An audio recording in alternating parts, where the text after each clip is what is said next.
wabarakatuh. Halo anak-anakku, bagaimana kabarnya hari ini? Semoga selalu sehat dan tetap semangat. Ya, untuk hari ini kita akan belajar tema 7, subtema 3, pembelajaran 3. Oke, disiapkan dulu bukunya. Ya, sudah? Ya, kalau sudah, sebelum kita belajar, kita baca basmalah dulu ya. Bismillahirrahmanirrahim.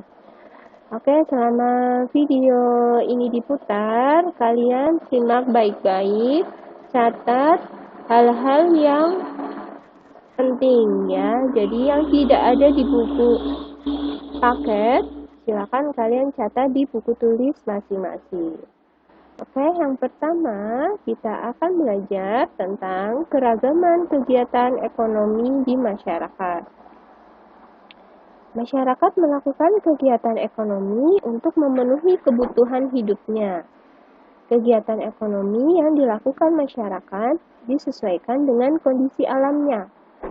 Nah, di sini ada 3 bidang kegiatan ekonomi. Yang pertama, pertanian dan perkebunan. Yang kedua, peternakan dan perikanan. Dan yang ketiga, kehutanan. Oke, kita bahas dulu. Yang pertama adalah pertanian dan perkebunan. Kegiatan ini banyak dilakukan oleh masyarakat yang tinggal di daerah dataran tinggi, dataran rendah, dan pantai. Contoh jenis tanaman yang ada di dataran tinggi. Yang pertama, ada tanaman stroberi. Yang kedua, ada tanaman kubis, apel, teh, dan kopi. Nah, kemudian ada contoh jenis tanaman yang ada di dataran rendah, antara lain padi, jagung, mangga, pisang.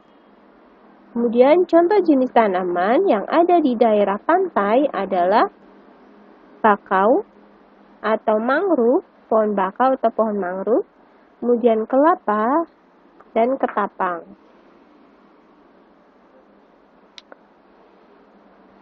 Nah, selanjutnya yang kedua, bidang ekonomi yang kedua adalah peternakan dan perikanan.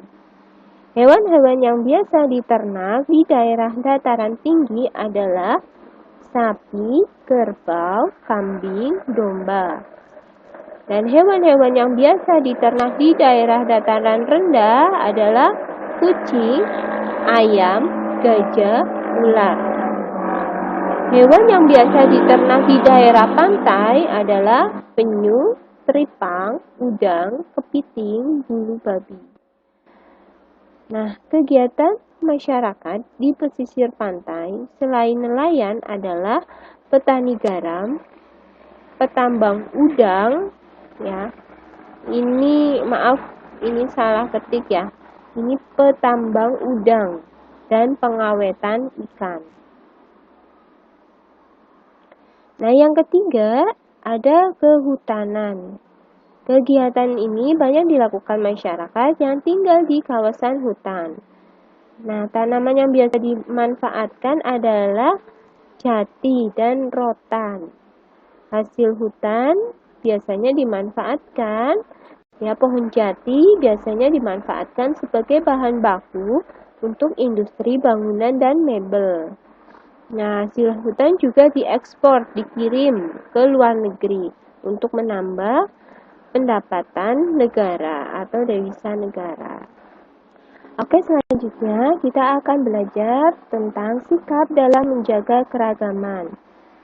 Nah, bagaimana sih sikap yang harus kita miliki dalam menjaga keragaman?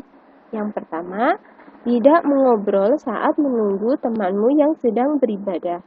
Jadi ketika ada teman kalian yang sedang beribadah, kalian tidak boleh mengobrol karena dapat mengganggu ibadah teman kalian.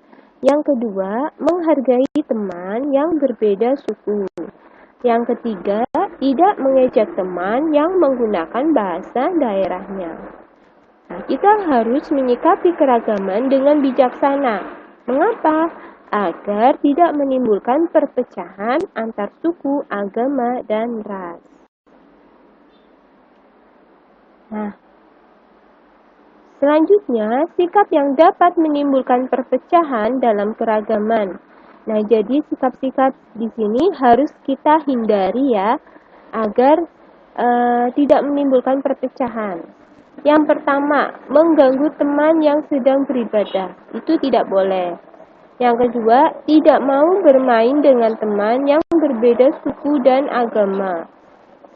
Yang ketiga, memaksakan suatu agama atau keyakinan kepada orang lain. Yang keempat, lebih menyukai budaya asing daripada budaya bangsa sendiri. Yang kelima, tidak menghormati dan tidak mau bekerja sama dengan warga yang berbeda suku dan agama. Jadi, sikap-sikap yang barusan Ustazah jelaskan itu tidak boleh kita terapkan ya dalam kehidupan sehari-hari. Mengapa? Karena sikap-sikap ini akan menimbulkan perpecahan dalam keragaman. Nah, selanjutnya ya, menyampaikan informasi baru melalui peta pikiran. Nah, kita sudah pernah belajar tentang peta pikiran ya. Masih ingat ya anak-anak ya? Ya. Peta pikiran merupakan cara yang kreatif dan efektif dalam mencatat informasi penting yang baru kita peroleh. Jadi dengan menggunakan peta pikiran itu informasi yang kita dapat bisa mudah diingat gitu. Nah, cara membuat peta pikiran yang pertama, tentukan terlebih dahulu pokok-pokok pikiran dari teks. Kemudian yang kedua, pokok-pokok pikiran dapat berupa ide pokok setiap paragraf dalam suatu teks.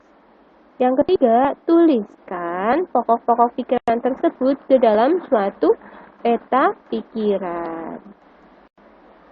Terima kasih untuk hari ini. Ustazah akhiri. Wassalamualaikum warahmatullahi wabarakatuh. Dadah.